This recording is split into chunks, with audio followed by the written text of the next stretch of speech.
우리와 같은 그분이 있게라고 하는 제목으로 함께 수요 예배 말씀 은혜를 나누도록 하겠습니다.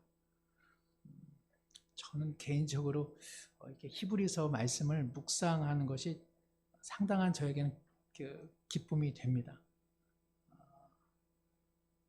당신만 기쁘지 우리는 아닙니다. 이러진 않으시겠죠?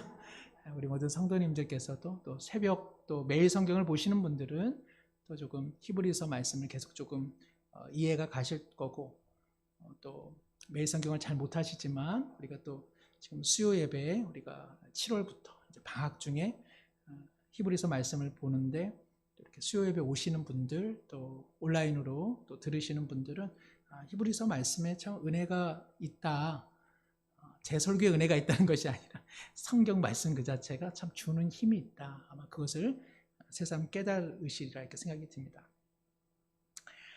아니에요, 목사님 말씀에도 은혜가 있습니다, 이렇게 말씀하시는 분은 아무도 없습니다만은, 네. 자, 히브리서의 1차적인 독자는 유대교 혹은 유대인으로서 그들이 애초에 저주하여 죽인 그 예수님을 구주로 영접한 히브리 공동체에게 이제 띄운 서신서입니다. 앞서 말씀드린 것처럼 이 히브리라고 하는 단어는 여러 이제 유래, 그런 여러 가지 이제 견해들이 있지만, 한 가지 중에 하나는 그 히브리라는 말은 강을 건너온 사람, 광야를 지나온 사람, 그런 뜻을 갖고 있습니다. 무언가를 건너온 사람.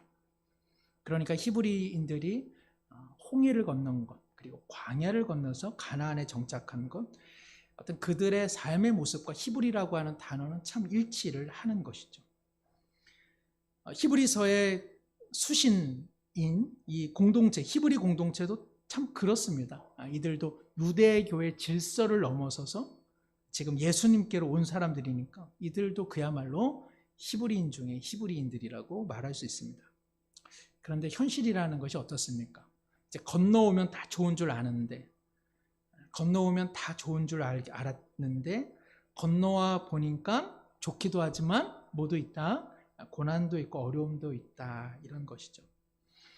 종종 남미에 있는 많은 그 남미 사람들이 어디를 많이 이제 몰래 들어갑니까? 미국을 많이 들어갔잖아요.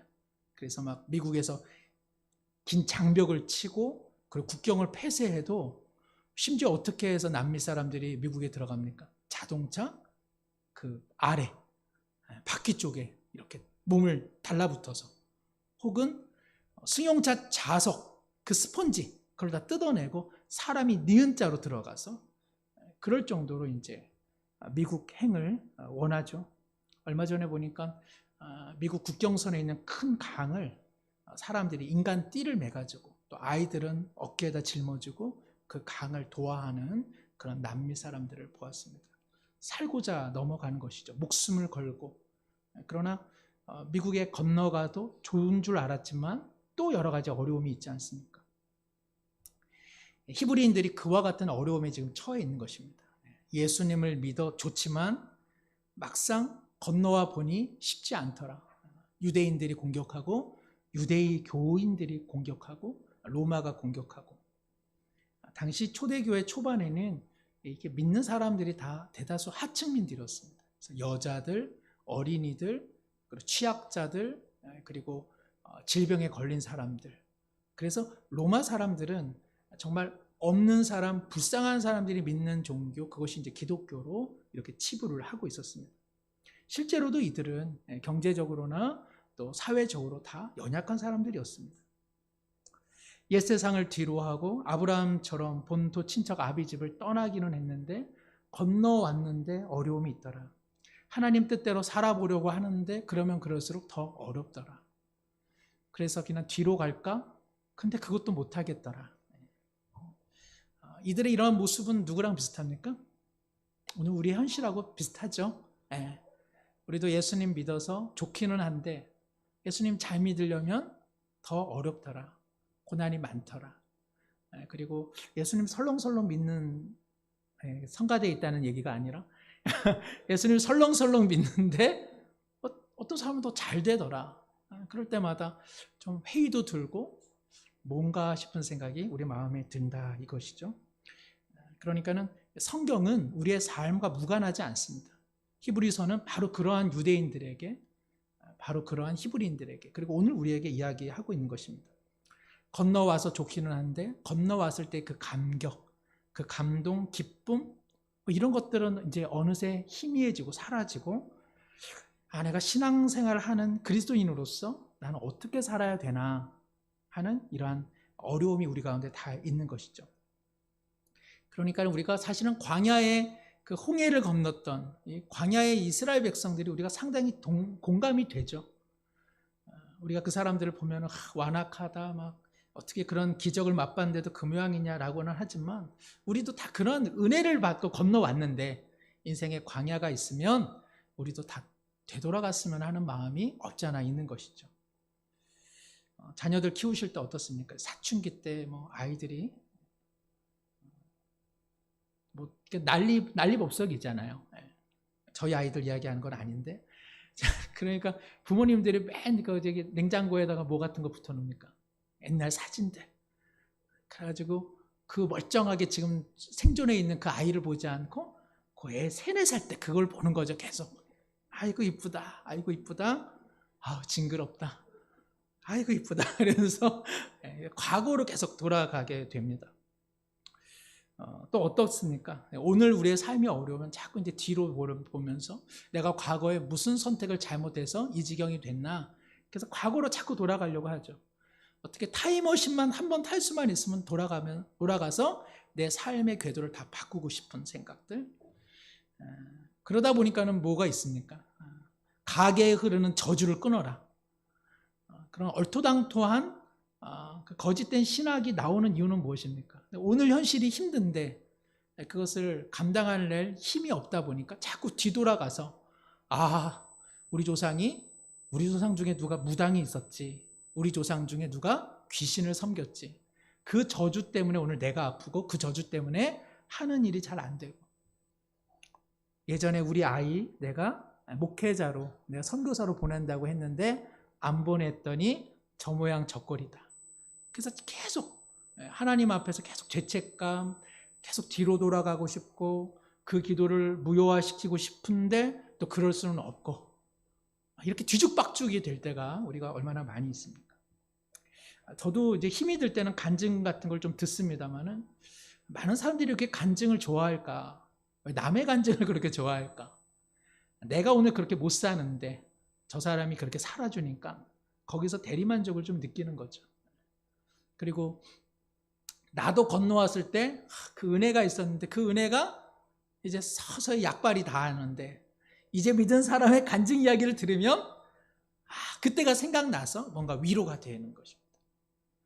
그래서 이렇게 우리가 다 그것을 비난하는 것이 아니라 이해가 된다 이거죠. 자꾸 뒤로 돌아가고 싶은 어떤 그런 마음들이 우리가 다 이해가 됩니다. 개종한 히브리인들이 그러했습니다. 뒤로 돌아가고 싶은 거죠. 그러니까 예수님을 떠나고 싶은 것은 아니지만 앞으로 전진하기가 너무 힘들었던 사람들이 바로 히브리 공동체라고 할 수 있습니다. 그래서 히브리서의 초점은 무엇입니까? 뒤로 돌아가서는 안 된다는 것입니다.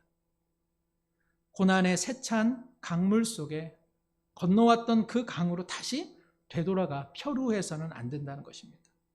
그렇다고 멈춰 있어도 안 된다는 것입니다. 옛날의 영화, 옛날의 구원의 감격, 옛날에 좋았던 시절만 계속 운운하면서 지금 광야 같은 이 시간들을 아무 무의미한 것으로 생각하면서 그냥 과거 회상에 젖어서는 안 된다는 것입니다. 그래서 히브리서를 계속 읽어보시면 어떻습니까? 나가라는 것입니다. 그래서 히브리서 마지막에 성문 밖으로 예수 그리스도와 함께 나가자라고 이야기를 합니다. 우리가 치욕을 당하더라도 예루살렘 성 밖에서 수모를 당한 예수 그리스도와 함께 우리의 십자가를 짊어지고 나가자. 그래서 신앙은 나가는 것입니다. 오늘 그 힘을 주고자 히브리서 기자가 4장 14절에 그러므로 우리에게 큰 대제사장이 계시니 승천하시니 곧 하나님의 아들 예수시라. 우리가 믿는 도리를 굳게 잡을지어다. 뭘 잡아라? 우리가 믿는 도리, 즉 예수님에 대한 그 신앙을 굳게 잡아서 너희들이 자꾸 건너왔던 세상의 시류 속에, 시련 속에 표류하면서 나자빠져서는 안 된다는 것입니다. 영화 같은 데서 보면 이제 강물에 막 속절없이 막 흘러가잖아요. 그러다가 어떻게 삽니까? 강변에 이렇게 뿌리가 잘 박힌 나무의 큰 가지가 이렇게 강가로 조금 뻗어 나와 있는데 그걸 딱 잡으면 살잖아요. 예전에 국제시장인가요? 그 원주인가요? 그 피난배, 북한에서 이제 남하하는 그 배 막 올라타고 누구는 못 올라타고 누가 올라탑니까? 아버지의 손을 잡은 아이들은 올라타죠. 그러나 많은 인파 속에서 아버지의 혹은 어머니의 혹은 삼촌의 손을 놓는 순간 영원한 이별의 모습이 실제로 있지 않았습니까?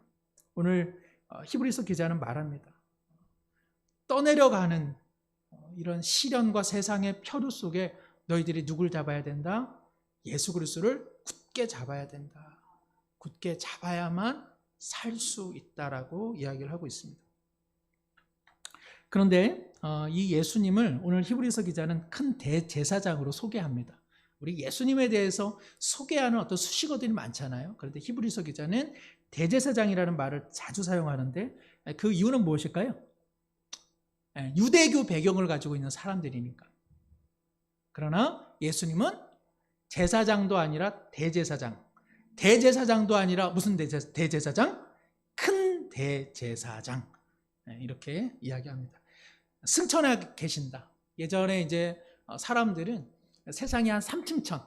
그래서 이런 하늘, 그 하늘을 벗어난 그 어떤 곳을 벗어난 초월적인 곳, 바로 그 초월적인 곳에 하나님과 예수님이 계시다 생각했는데 바로 그 하늘에 제3의 하늘에 지금 큰 대제사장이신 예수님이 계시다고 이야기하고 있습니다.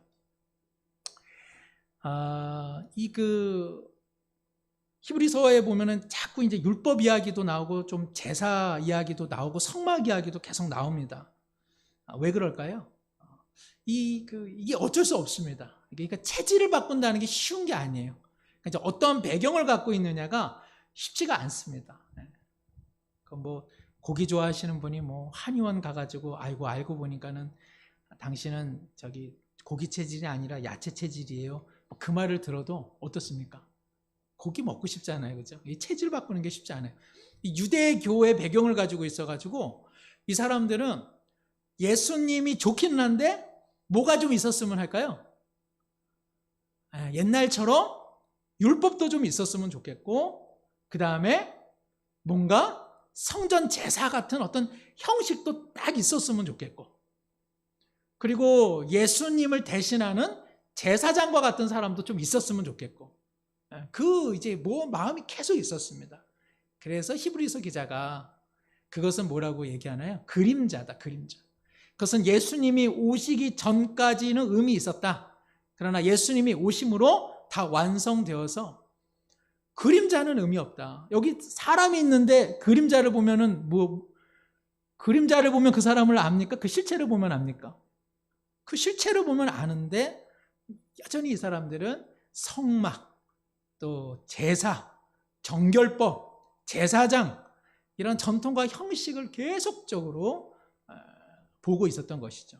그래서 지금 히브리서 기자는 이미 예수님은 너희가 그렇게 좋아하는 지성소인 하늘의 하나님 우편 보좌에 계시는 큰 대제사장이다. 이렇게 이제 말씀을 하고 있는 것입니다. 그러니까는 우리도 똑같죠. 예수님을 잘 모르면 예수님만 붙잡는 게 어쩐지 뭔가 잘 못하는 일 같이 느껴지는 것입니다.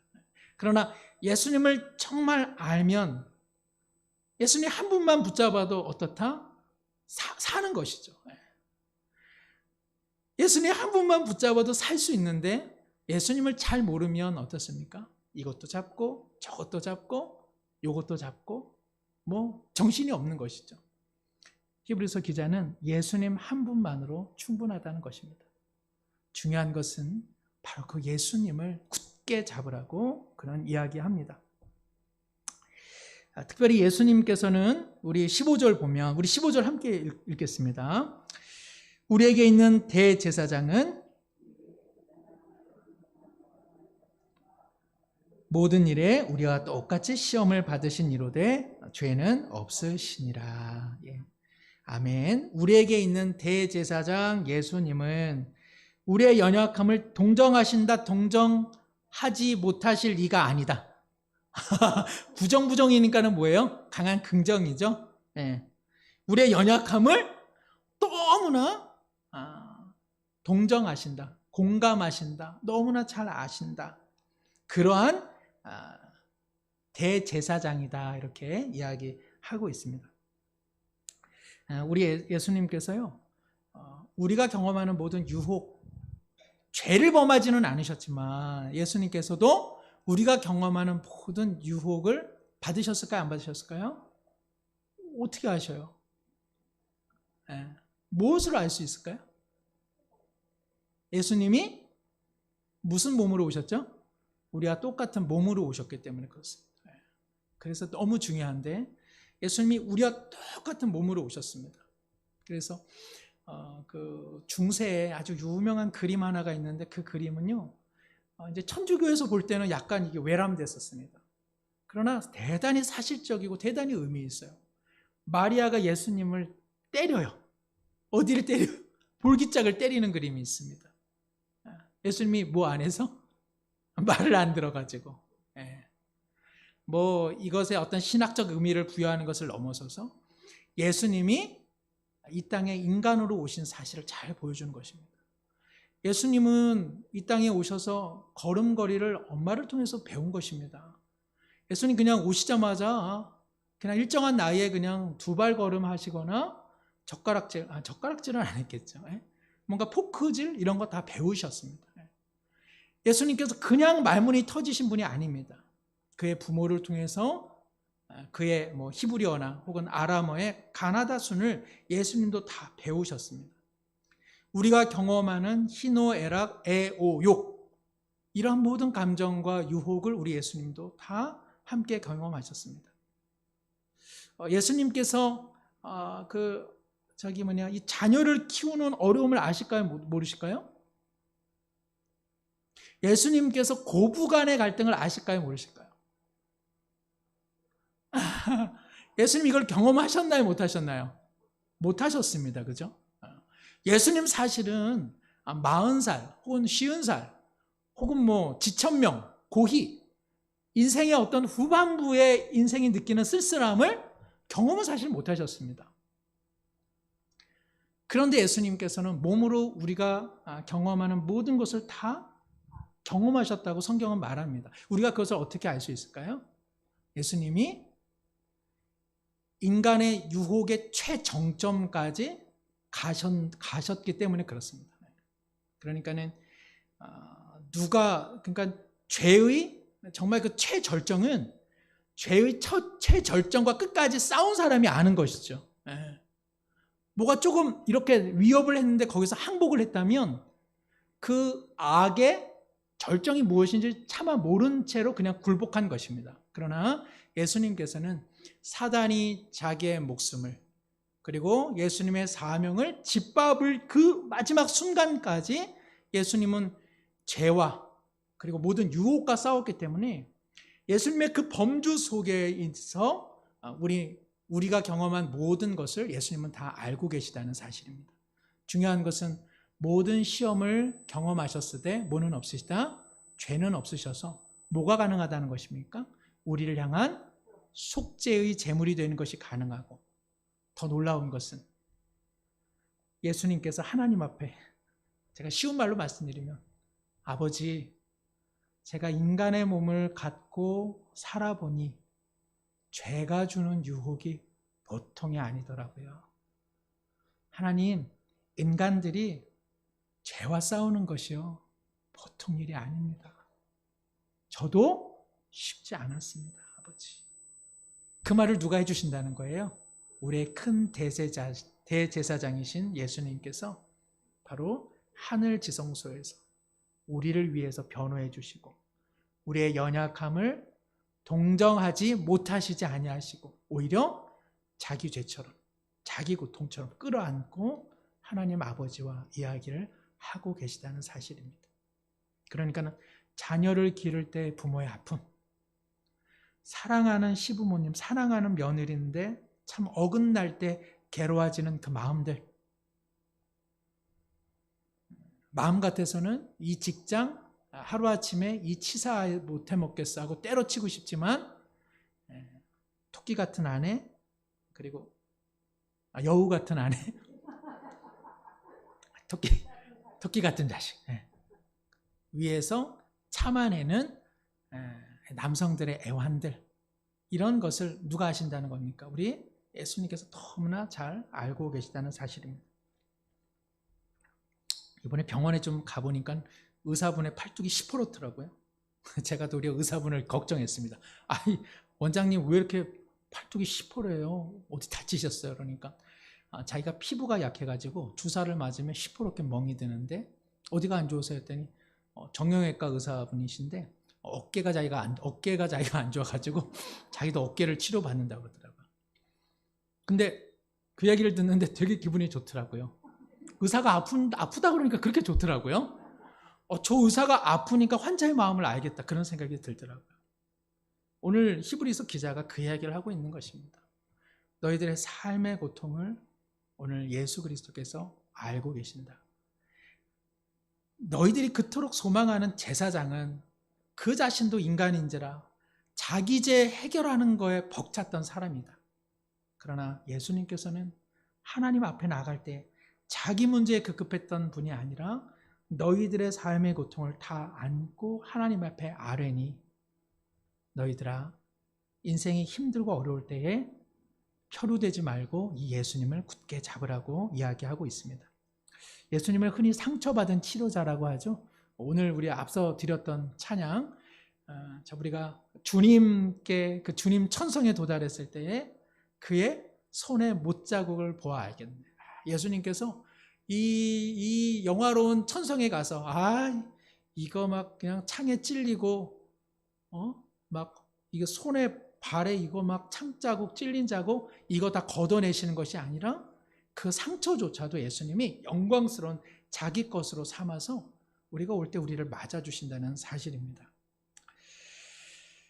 내가 아픈 경험을 했는데 그 아픈 경험을 누가 했어요. 근데 그 사람이 나를 위해서 변호해 준다. 이럴 때 얼마나 우리의 삶이 든든합니까? 사랑하는 성도 여러분, 우리는 다 모릅니다.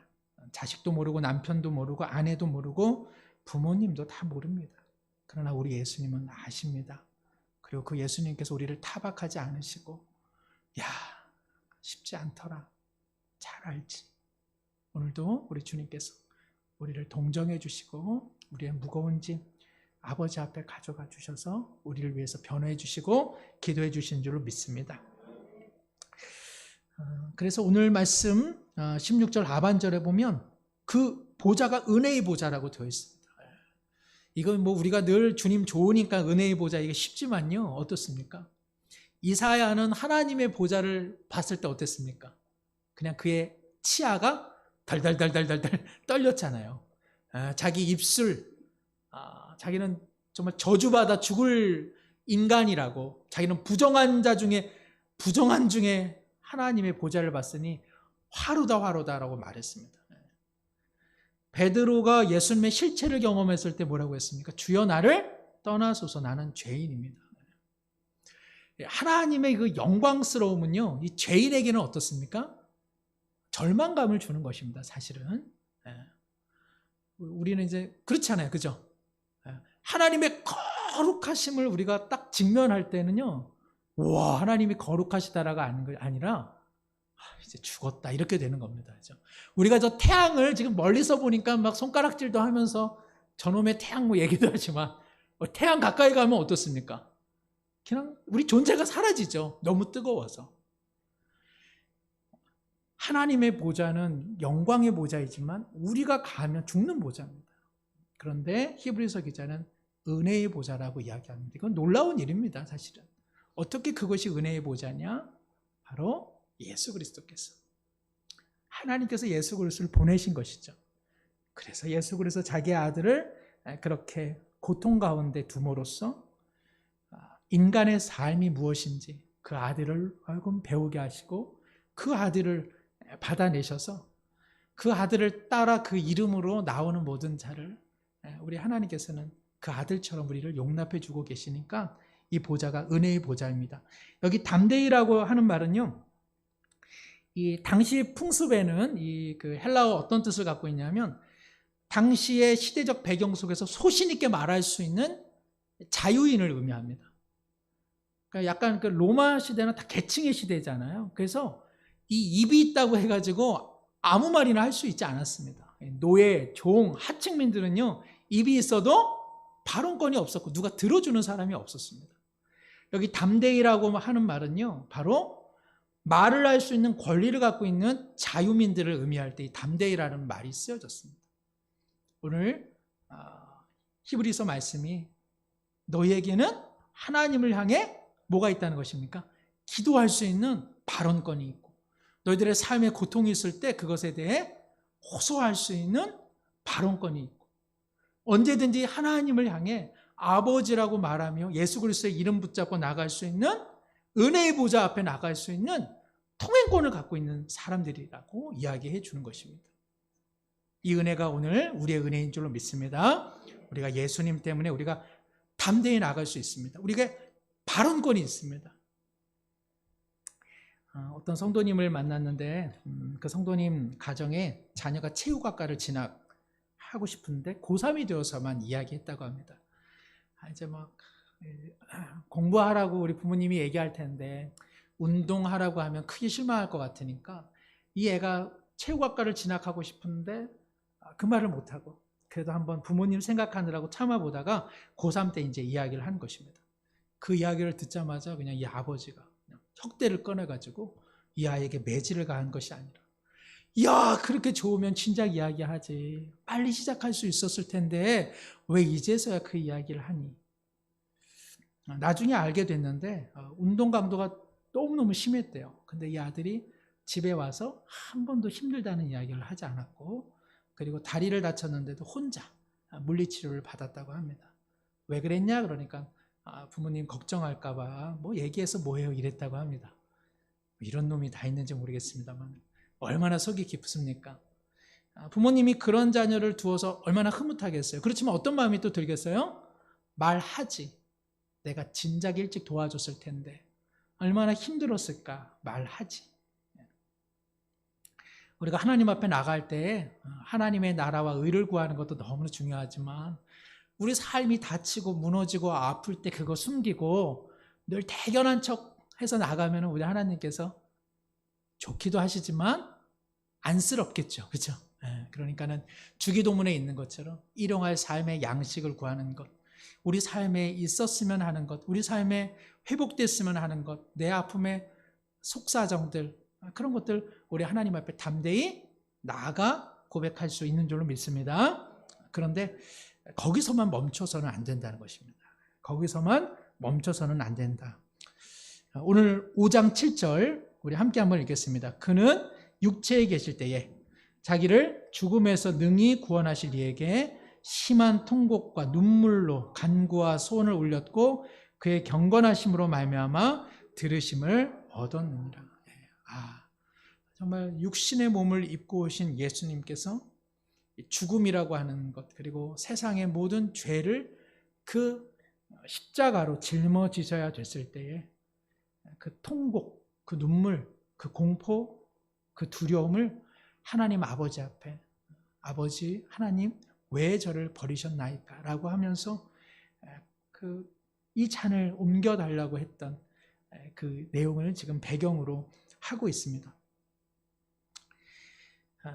그런데 이 예수님의 이 몸부림과 같은 기도를 이야기하면서 8절과 9절을 우리 함께 한번 읽겠습니다. 그가 아들이시면서도 받으신 고난으로 순종함을 배워서 온전하게 되셨은즉 자기에게 순종하는 모든 자에게 영원한 구원의 근원이 되시고 정말 삶의 어려움이 있어서 예수님께서 간절한 마음으로 기도하였고 그 기도를 하나님 아버지께서 들어주셨다. 그게 이제 7절의 내용인데 8절과 9절에 보면은 순종이라고 하는 이야기가 갑자기 나옵니다. 그가 아들이시면서도 받으신 고난으로 순종을 배웠고 온전하게 되었다. 그러면서 자기에게 순종하는 자, 또 이렇게 나옵니다. 기도 이야기를 하는데 순종, 그리고 온전해진다라고 하는 내용이 나옵니다. 이것은 무엇을 의미할까요? 기도라고 하는 것이 다른 차원이 있다는 것이죠. 기도라고 하는 것, 나의 연약함을 동정하지 못하시지 아니하시는 대제사장 되신 예수님을 굳게 붙잡고 담대히 하나님의 은혜의 보좌 앞에 나가는 것, 기도입니다. 그렇죠? 너무 훌륭한 기도고 하나님 아버지께서 기꺼이 바라시는 기도이지만 그 기도가 거기서만 그쳐질 수는 없다는 것입니다.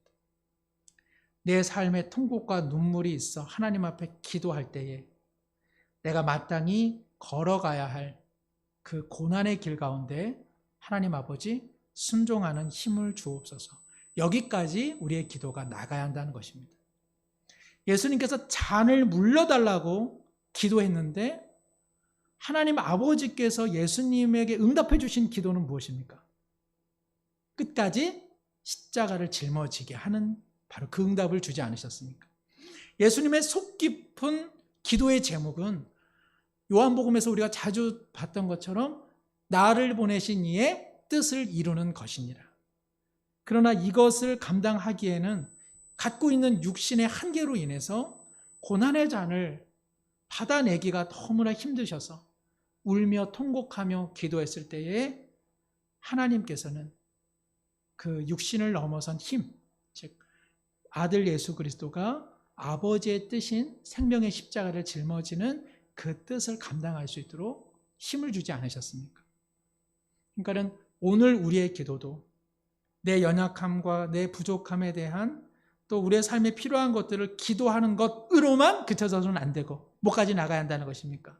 주님, 내 삶의 이 고난 중에 하나님이 원하시는 그 삶을 내가 온전히 따를 수 있는 바로 그 순종의 힘을 내게 주옵소서. 그 기도까지 우리가 나가야 한다는 것입니다. 기도라고 하는 것은 내 필요에 멈춰서는 안 된다는 것입니다. 나를 향한 하나님의 뜻이 무엇인지를 분별하고 이 고난, 자꾸 뒤로 돌아가려고 하는, 자꾸 멈춰서려고 하는, 그러나 앞으로 나가라고 하는 그 주님의 뜻에 순종할 수 있는 바로 그 힘, 그 힘을 얻는 데까지 나가는 것, 그것이야말로 우리의 기도인 줄로 믿습니다. 한 가지 조금 이야기로 말씀을 정리하고자 하는데, 예전에 이제 친구들과 탁구를 어렸을 때 치면, 이제 탁구를 치면 계속 네트에 걸리죠. 재미가 없어가지고 네트를 이렇게 치워버렸습니다. 그리고 이제 이렇게 탁구를 치니까 탁구가 잘 되겠습니까? 안 되겠습니까? 이거는 안 되는 것도 아니고 잘 되는 것도 아니고 그냥 엉망진창이죠. 이게 뭐 탁구인지 뭔지 잘 모르는, 그렇게 하니까 재미가 없는 것을 알았습니다. 재미가 없습니다. 신기하죠. 탁구를 치는데 네트가 있으면 공이 계속 걸려서 이게 아주 신경질 나는데 네트를 치우면 또한 재미가 없습니다. 네트 없이 탁구를 계속 치면 실력이 붙겠습니까? 안 붙겠습니까? 안 붙어서 누구도 저랑은 치지 않을 것입니다. 요상하죠. 탁구를 잘 치려면 뭐가 있어야 합니까? 네트가 있어야 되고 안과 밖이라고 하는 선이 있어야만 탁구를 제대로 칠 수 있습니다. 축구를 잘하려면 골대에 골키퍼가 있어야 합니까? 없어야 합니까? 세상에 축구 골대에 골키퍼가 없으면 손흥민 제 아무리 11명이 뛴들 재밌겠습니까? 없겠습니까? 하나도 재미가 없습니다. 농구를 잘하려면 수비수가 앞에서 마크를 해줘야 농구를 잘합니다. 탁구에서 네트를 치워버리고 축구 골대에서 골키퍼를 사라져버리게 하고 농구를 하는데 수비수가 없다면 재미도 없고 실력도 없어지는 것입니다. 예수님께서는 아들이시면서도 고난이 있으셨기 때문에 온전해지셨습니다. 이것은 예수님이 그 전에 뭔가 부족했다라는 그런 뜻이 아니라 예수님께서도 고난을 통해서 인간의 삶이 무엇인지를 스스로 체감을 하셨다는 것입니다. 우리의 삶에도 할 수만 있다면 고난이 없어졌으면 좋겠고, 때로는 신앙생활 하는 이유 중에 많은 것이 아예 그냥 고난 자체를 상쇄시켜 버리려는 목적으로 우리가 신앙생활을 하려는 은연중에 속내가 있습니다. 하나님께서 고난을 없애지를 않습니다. 어떠한 감독도 어떠한 코치도 탁구 선수 하나 만들어낼 때에 네트를 치워버리는 감독이 있다면 그것은 감독입니까? 아닙니까? 감독이 아니라 유치원 선생님이죠. 하나님은 유치원 선생님이 아닙니다. 하나님은 우리가 하나님의 참 사람으로, 하나님의 영광스러운 사람으로 변화되어지기를 원합니다. 그러니까 우리가 살아가는 이 존재라고 하는 이 시간이 그 기회를 주는 시간인 것이죠. 그래서 하나님께서는 아무리 우리가 기도해도 고난의 네트를 치워버리지 않으십니다. 골대의 골키퍼를 사라지게 하지 않으십니다. 우리 삶의 수비수를 그냥 둡니다. 그러나 동시에 하나님께서 어떻게 하십니까? 은혜의 보좌 앞에 담대히 나가 예수 그리스도를 굳게 붙잡을 수만 있다면, 그리고 시시때때로 성령께서 우리와 함께 하셔서 네트를 걷어내는 일들이 아니라 네트를 넘어서서 탁구를 치게 하시고, 골키퍼가 있는데도 골대에 골을 넣게 하시고, 수비수가 있는데도 그 수비수를 제치고 골을 넣을 수 있는 그러한 실력까지 우리를 만들어 가시는 줄로 믿습니다. 우리가 은혜의 보좌 앞에 나가는 것, 우리가 기도하는 것, 하나님 앞에 매어 달리는 것이 그저 내 삶의 문제, 이 고난의 네트를 없애버리라고 하는 거기에 그친다면 이것은 기독교 신앙의 반에만 온 것입니다. 그것은 멈춰 있는 것입니다. 앞으로 나가지 못하는 것입니다. 그러면 뒤로 물러가게 되어 있습니다. 오늘 성경은 우리에게 말씀합니다. 은혜의 보좌 앞에 담대히 나가라. 예수님께서 그 고난을 통해 순종함으로 온전해진 것처럼 인생에 고난이라고 하는 네트가 있다 할지라도 그것은 너에게 방해거리가 아니라 그것을 뛰어넘을 수 있는 순종의 힘을 나에게 구하면 내가 반드시 줄 것이요, 너로 하여금 내가 부를 때 그때까지 내가 너를 빚어가고 완전히 만들어낼 것이다. 우리 모두 주신 말씀 기억하면서 잠시 한번 기도하도록 하겠습니다.